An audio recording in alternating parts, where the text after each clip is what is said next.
আচ্ছা, খাওয়াও আমাকে একটা। এখন আমরা রোদে বসে রোদে দাঁড়িয়ে দাঁড়িয়ে কমলা লেবু খাচ্ছি।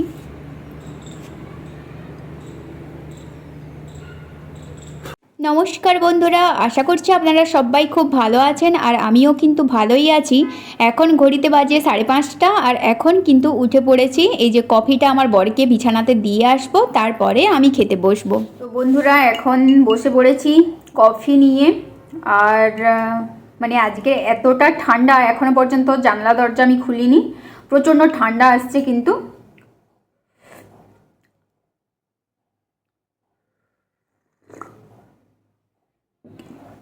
কফি খেয়ে একটু গা গরম করব। আমি তো এখানে খাচ্ছি, আমার বর আবার বিছানাতে খাচ্ছে, কফি দিয়ে এসছি তাকে, কারণ প্রচণ্ড ঠান্ডা। এই যে দেখুন আমার হাতগুলো পুরো মানে মানে কি বলে কুঁকড়ে গেছে গুটিয়ে গেছে বলছিলাম, পুরো কুঁকড়ে গেছে, প্রচণ্ড ঠান্ডা। তার মধ্যেও উঠে প্রথমে এই যে কফিটা খাবো, তারপরে ও আবার রেডি হবে, তত সময়ে আমি কিন্তু পোহা বানাবো। দেখি কি হয়। পোহা বানাবো বলে তো ঠিক করে রেখেছি, এবার দেখি ও কি বলে।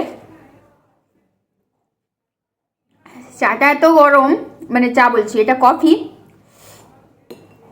আমরা একটা কফি প্যাকেট, আমার বরকে বলেছিলাম একটা কফি প্যাকেট মানে কফি কিনে আনবে। আমার বর কী করেছে, এই যে এই কফি মানে এরকম পেপারওয়ালাগুলো নিয়ে এসছে। এটা রাখতে না খুব অসুবিধা হয়। এই যে দেখুন কামড়ি দিয়ে আটকে রেখেছি।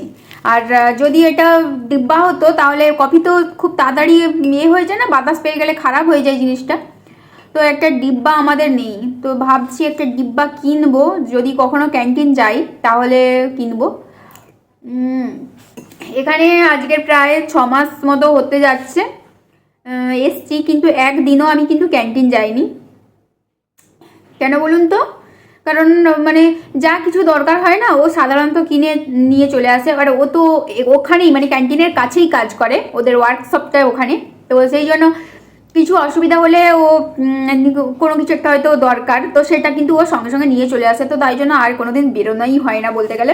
তবে একদিন যাব, গিয়ে এই যেমন কয়েকটা ছোটো ছোটো জিনিসগুলো, এগুলো তো আর ও মনে রাখতে পারে না।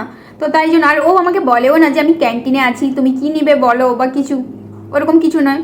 যে এটা বিস্কুট প্যাকেট হয়তো দরকার নেই, দরকার আছে, তো জানে যে বিস্কুটটা শেষ হয়ে গেছে, ব্যাস ওখানে গেল নিয়ে চলে এলো। আর যে কিছু গেছো যখন, তাহলে আরও অনেক কিছু নিয়ে চলে আসো, সেরকম কিন্তু ও করে না। বেশি বকবক করবো না, আমার বর কাজে যাবে। তো এখন কফিটা খেয়ে তারপরে আবার ব্রেকফাস্ট বানাতে যাব। তো এখন থেকেই ব্লগটা শুরু করে দিয়েছি, আশা করি আপনাদের ভালো লাগবে আজকের ব্লগটা। তো দেখতে থাকুন, সঙ্গে থাকুন। সাধারণত আমি কিন্তু সকালবেলা উঠতে পারি না, তবে রাজস্থানে এসে আমার গ্রীষ্মকালটা যে কাটিয়েছি, গ্রীষ্মকালে কিন্তু সকাল সকাল উঠে যেতাম। কারণ কি সকালবেলাতে মানে 8টার পরে জল গরম হয়ে যেত, তো স্নান করতে খুব অসুবিধা হতো। সেই জন্য কিন্তু সকালবেলা উঠে স্নান ফান করে নিতাম। আর এখন এত ঠান্ডা, মানে এই যে ব্রেকফাস্ট বানাচ্ছি, সব থেকে বড় কষ্ট হয় এই মানে সকালের ব্রেকফাস্ট। আর রাত্রের ডিনারটা আমি তো এখন 6টার আগেই বানিয়ে ফেলি, তো সেই জন্য কিছু অসুবিধা হয় না। কিন্তু এই রাত মানে সকালবেলার যে ব্রেকফাস্টটা, এটা বানাতে যা কষ্টটা হয় বলার কথা নয়। মানে জলে হাতই দেওয়া যায় না, পুরো লিটারেলি মনে হবে যেন আমি একটা বরফে হাত দিচ্ছি। যে কোনো জিনিস একটু ধুতে যাব, তো সেটা মনে হবে যেন আমি বরফ জলে মানে ধুচ্ছি। তো বক বক করতে করতে এই যে দেখুন আমি কিন্তু পোহাটা করে ফেলেছি, ওকে খেতে দিয়ে দেবো এবার। তো ও কিন্তু কাজে চলে গেছে, আর আমি এই যে বিছানাগুলোকে গুছিয়ে এখন কিন্তু একটু রোদে আসছি, জুতোটাকে রোদে দিতে। মানে এই যে ওর জুতো, এটাকে রোদে দিচ্ছি। আর গাছে জল দেবো এবার। আর অন্যান্য দিন কি হয় বলুন তো, পুরো কুয়াশা থাকে, তবে আজকের কিন্তু বেশ সূর্যটা উঠেছে, এটার জন্য বেশ ভালো। কারণ এইখানে বসে, এই যে আমি কিন্তু এইখানে বসে পড়াশোনা করি, কারণ রুমে বসাই যায় না, এত ঠান্ডা। আর প্রচণ্ড কিন্তু ঠান্ডাতে প্রচণ্ড কষ্ট হচ্ছে এখন আমাদের। কি বলবো, সবসময় ঘরের মধ্যে বসে থাকি তো সেটা খুব খারাপ, মানে শরীরের পক্ষেও খারাপ, মনের দিক থেকেও খারাপ লাগছে, বদ্ধ লাগছে, আর কোথাও যেতেও পারছি না। তো সেটা প্রচণ্ড মানে খুব অসুবিধা হচ্ছে আমার ইদানিং। তো বেশি বক বক করবো না, প্রথমে গাছে জল দিয়ে দিই, তারপরে ঘরটাকে ঝাঁটাতে হবে। আমার মানে বর চলে যাওয়ার মানে একটা কথা আছে না, যে যখন কেউ যাবে তার আগে ঘরটা একটু ঝাঁটিয়ে দিতে হয়। তো সেই জন্য আমি কিন্তু এমনি জাস্ট ঝাঁটা বুলিয়ে দিয়েছি, কিন্তু ভালো করে পরিষ্কার করে ঝাঁটিয়ে দিইনি। তো সেই জন্য এখন কিন্তু একটু পরিষ্কার করে সমস্ত ঘরগুলো ঝাঁটাবো। আমি ও চলে যাবে, তো তাই জন্য আমি জাস্ট ওই পাশের রুমটাই একটু ঝাঁটা বুলিয়ে দিয়েছি। ওটা বলে যে কেউ বাইরে যাওয়ার আগে মানে ঘরটা একটু ঝাঁটিয়ে দিতে হয়, নাহলে মানে বলে যখন করেছি, এটাই আর কি। তো চলুন এখন ঝাঁটিয়ে দিই, পরে তো আপনাদের সঙ্গে কথা বলছি। রুমগুলোকে ঝাঁটালাম, আর ঝাঁটিয়ে দেখুন একদম কিন্তু রুমের মধ্যে ধুলো নেই, ওই জুতোর যতটুকু ধুলো হয় সেইটুকু, কারণ আমার বর তো ওই কাজে যখন যায় তখন তো ওই জুতো পরেই ঘরে ঢুকে যায়, তো সেই ধুলোটুকুই আছে। আর কিন্তু পাখির পালক টালক নেই, যেহেতু প্রচণ্ড ঠান্ডার জন্য সবসময় বেশিরভাগ সময় কিন্তু দরজা জানালা বন্ধ থাকে, তাই জন্য পাখির পালক টালক আর আসার কোনো নাম নেই। কিন্তু অন্যান্য সময় মানে আগে যখনই ঝাঁট দিতাম তখনই কিন্তু গাদা গাদা পাখির পালক আসতো, আর প্রচণ্ড নোংরা হতো, তখন খারাপ লাগতো। এখন কিন্তু ঘরটা বেশ পরিষ্কার পরিচ্ছন্ন আছে। আর এখন দেখুন গাছে জল দিতে চলে এসেছি। গাছে জল দেওয়া তো আমার একটা অভ্যাসে পরিণত হয়ে গেছে বলতে পারেন। আর আমি না গাছপালাকে প্রচণ্ড ভালোবাসি। আমাকে যদি কেউ বলে 24 ঘন্টা এখানে বসে থাকতে গাছের দিকে তাকিয়ে, আমি কিন্তু বসে থাকতে পারবো। আচ্ছা, ওটা কি নিয়ে যাবে? ও, টুপি পরে পরে তোমার চুলগুলো পুরো অবস্থা খারাপ হয়ে গেছে। না পরতে যাওনি মানে ঠান্ডায় বাঁচেনি, এখন পরো। এই যে এখন আমি এইটা পোহা খাচ্ছি, আর আমার বর খাচ্ছে সফেদা, তার বন্ধু দিয়েছে না এর জন্য খাচ্ছে। তুমি দিলেও আমি সফেদা খাই। কখন আসবে বলো? একটা তার আগেও আসতে পারি, কোনো ভরসা নেই। আমি তো এখনো রান্নাই করিনি, পরে বসবো না, সেই ঠান্ডা হয়ে যাবে, দুবার করে করতে হয় এই জন্য। তো বন্ধুরা এখন ব্রেকফাস্টটা করছি, পরে আপনাদের সঙ্গে কথা বলছি। চলে যাবে এক্ষুনি। দেখলেন তো আমার বর একটু আগে এসেছিল, কারণ ওর একটা কাগজ নেওয়ার ছিল, তো সেই কাগজটা নিয়ে যাচ্ছে। আর ওই যে এখানে প্যারেড হচ্ছে ওখানে কিন্তু ও যাবে এখন, তো তাই জন্য আজকে কিন্তু তাড়াতাড়ি করে রান্না করতে বললো, তাড়াতাড়ি খেয়ে করে কিন্তু ও যাবে, ওখানে কাজ আছে কিছু। তো আজকে বেশি কিছু বানাবো না, একটাই তরকারি ভাত করব। এক তরকারি ভাত বানাবো, তাই জন্য আলু গাজর সয়াবিন আর ডিম করে একটা ঝোল বানাবো। আর এই ছোলার ডালটা কিন্তু কাল রাত থেকে ভিজিয়ে রেখেছিলাম, আজকে সকালবেলা পরেটা বানিয়ে খাবো বলে। কিন্তু আজকে সকালবেলা আমাদের বাড়িতে কিন্তু একজন এসেছিল, মানে আমার বরের বন্ধু এসেছিল, তো সেই জন্য আমাদের পরেটা ওনাদের কেমন লাগবে, আমরা যেভাবে খাই তো সেটাকে কেমন লাগবে। ওনারা কচুরি খায় জানেন, কিন্তু আমি তো কোনোদিন কচুরি বানাইনি, তো তাই জন্য কিন্তু আজকে রিস্ক নিলাম না, ওনাদেরকে পোহা বানিয়ে খাইয়েছি। আর সেই জন্য কিন্তু পড়ে আছে, রাত্রে বানাবো বলে ভেবে রেখেছি এখন আবার। আর এই যে দেখুন এখন কিন্তু তাড়াহুড়োর মধ্যে একটু কাজ করতে হচ্ছে, কারণ যেহেতু আমার বর চলে যাবে, আর ওই প্যারেডের পাশে না এখন কিন্তু দরকার হয়। আর এখান থেকে প্রায় 20 কিলোমিটার দূরে কিন্তু প্যারেড হচ্ছে, তো সেখানে কিন্তু যাবে বর, তো তাই জন্য তাড়াহুড়ো করে কিন্তু একটু রান্নাবান্না করছে। ও প্রথমে বলেছিল যে খাবে না, না খেয়ে করেই যাবে, তবে আমি বলছি না, কিছু একটা খেয়ে যাও, সেখানে হয়তো খেতে পাবে, কিন্তু তাও বাড়ি থেকে কিছু একটা খেয়ে যাও, তারপরে আবার সেখানে যদি খেলে তো খেলে, না খেলে না খেলে, কিন্তু বাড়ি থেকে না খেয়ে গেলে আবার সেখানে যদি খাওয়ার শেষ হয়ে যায় তখন কিন্তু ওর মানে ও প্রবলেমে পড়বে, যেটা আমি চাই না। আর এই যে দেখুন এখনও কিন্তু প্র্যাকটিস চলছে, আমি এই পাশ দিয়ে দেখাতে যাচ্ছি ওই হেলিকপ্টারগুলোকে, কিন্তু এই যে জানালাটা, যে কাঁচের জানালাটা যে বন্ধ আছে, আমি সেটা মনেই নিই যে এটা বন্ধ করে রেখে দিয়েছিলাম। প্রচণ্ড ঠান্ডার কারণে কাঁচের জানালাটা বন্ধ করে রেখেছি, আর কাঁচের জানালাটাতেও পর্যন্ত কিন্তু এখনও পর্যন্ত এই একটু ধোঁয়া হয়ে গেছে, মানে ঠান্ডার কারণে।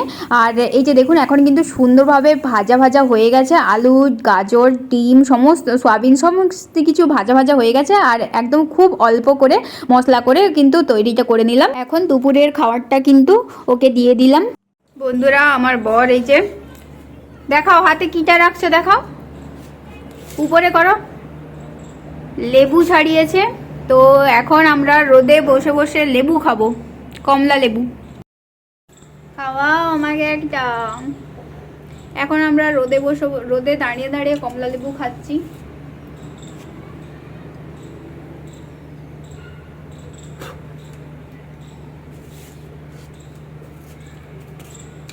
খাওয়া হয়ে গেছে, দুপুরের খাবার। বলো, খেয়ে দিয়ে কি যাবে নাকি? খেয়ে দিয়ে যাবো। খেয়ে দিয়ে ওই প্যারেড যেখানে হচ্ছে সেখানে যাবে। কি করতে যাবে? কাজ আছে? কাজ আছে যেখানে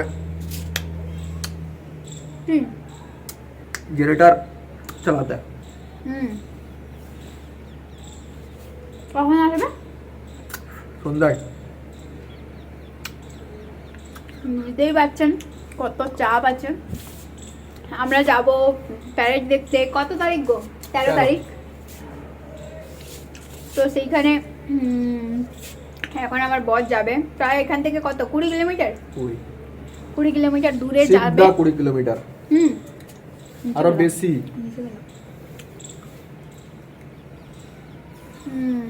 ঠিক আছে, তাহলে রেস্ট করুন আপনারাও, শুতে দিন আমাদেরকেও। হ্যাঁ, শুতে দিন মানে না, আমরা বউকে শুতে দিন। আমার তো শোয়া নাই কপালে, বউ শু। আমি শুবো নি এখন। তোমার মনে হয় আমি দুপুরবেলা শুবো? কেন শুবেনি? আমি শুইনি দুপুরবেলা। আমি কাজে বাড়ি গেলেও শুবেন না। কি বলে? আমি গল্প করব আমার ফ্রেন্ডদের সঙ্গে। তোমার আবার কি ফ্রেন্ড? এই যে ফ্রেন্ড, আমি এখন ফ্রেন্ড বানাচ্ছি তো। না, আর খবর নেই। তারপরে কিন্তু ওর ফোন এসেছিলো আর ওর যে গাড়িও চলে এসেছিলো, তো তাই জন্য ও কিন্তু চলে গিয়েছিলো। আর তখন থেকেই কিন্তু আমি আটাটা থেসে রেখে দিয়েছিলাম যে রাত্রে তখন আর থাসতে হবে না, মানে অনেকটা সময় লাগে, তো এটা থেসে রেখে দিলে সুন্দরভাবে বেশ ভালো হয়। আর না থেসে রাখলে মানে সঙ্গে সঙ্গে করলে না তেমন একটা নাকি ফুলে না, তো সেই জন্য আমি কিন্তু একটু থেসে রেখে দিয়েছিলাম। আর এখন কিন্তু ওই 6:15 মতো বাজে, আর আমার বর ফোন করে বললো যে ও আজকে কিন্তু তাড়াতাড়ি চলে আসবে। আমি ভেবেছিলাম কি আজকের হয়তো দেরি করে রান্না করব, কারণ ঠান্ডা লাগলেও ও যখন আসবে তার কিছু সময় আগে করলে তাহলে গরম গরম খেতে পারবে। তো সেই জন্য আমি একটু লেট করব বলে ভাবছিলাম, কিন্তু ও যখন ফোন করে বলল যে ও তাড়াতাড়ি চলে আসবে, মানে সাধারণত না এরকমভাবে যখন ডাকে যে মানে নিজের কাজ করার পরেও যদি এক্সট্রা করে ডাকে তাহলে কিন্তু অনেকটা টাইম পরে ছাড়ে। মানে হয়তো ধরুন একবার ডেকেছিল তখন 9:30 9:30 বেজে গিয়েছিলো, 11টাও বেজে গিয়েছিলো অনেক সময়, অনেক দিন। তো এটা গ্রীষ্মকালে হলে ঠিক আছে, কিন্তু শীতকালে 9টা মানে কিন্তু অনেক রাত। তো সেই জন্য আমি ভাবছিলাম হয়তো দেরি করে আসবে, কিন্তু যখন তাড়াতাড়ি চলে এলো তাড়াতাড়ি কিন্তু ওই ছোলার ডালটা করে ফেলেছি। ভিজিয়ে রেখেছিলাম, আর জানেন সেই ছোলার ডালটা যে ভিজিয়ে রেখেছিলাম সেই বাটিটাতে কিন্তু একটু কেমন একটা কষ দাগ পড়ে গেছে দেখুন একটু। আর এপাশে কিন্তু পরেরটা একটু সুন্দর করে হয়ে যাচ্ছে, আর এটা না একটু মানে ভালোভাবে গোল আমি করতে পারিনি। এইটা হয়নি, অন্যগুলো হয়েছে কিন্তু এইটা হয়নি। আর ও কিন্তু তারপরে চলে আসার কারণে আর কিন্তু সমস্ত সব পরেটাগুলো আর দেখাতে পারিনি। আর এই যে দেখুন এখন কিন্তু হয়ে গেছে, এখন আমিও খেয়ে নিচ্ছি। আর ওকে কিন্তু আগেই দিয়ে দিয়েছিলাম, মানে ভাজতে ভাজতে ওর প্রচণ্ড খিদা পাচ্ছিলো, তো তাই জন্য ওকে কিন্তু আগেই দিয়ে দিয়েছিলাম। আর এখন কিন্তু আমি একা বসে বসে খাচ্ছি, আর ও কিন্তু এই যে ফোন চালাচ্ছে আমার পাশে বসে। তো এরকমভাবেই আজকে দিনটা কাটলো। আর আজকে ভিডিওটা এখানেই শেষ করে দিচ্ছি, দেখা হচ্ছে নেক্সট ভিডিওতে, টাটা।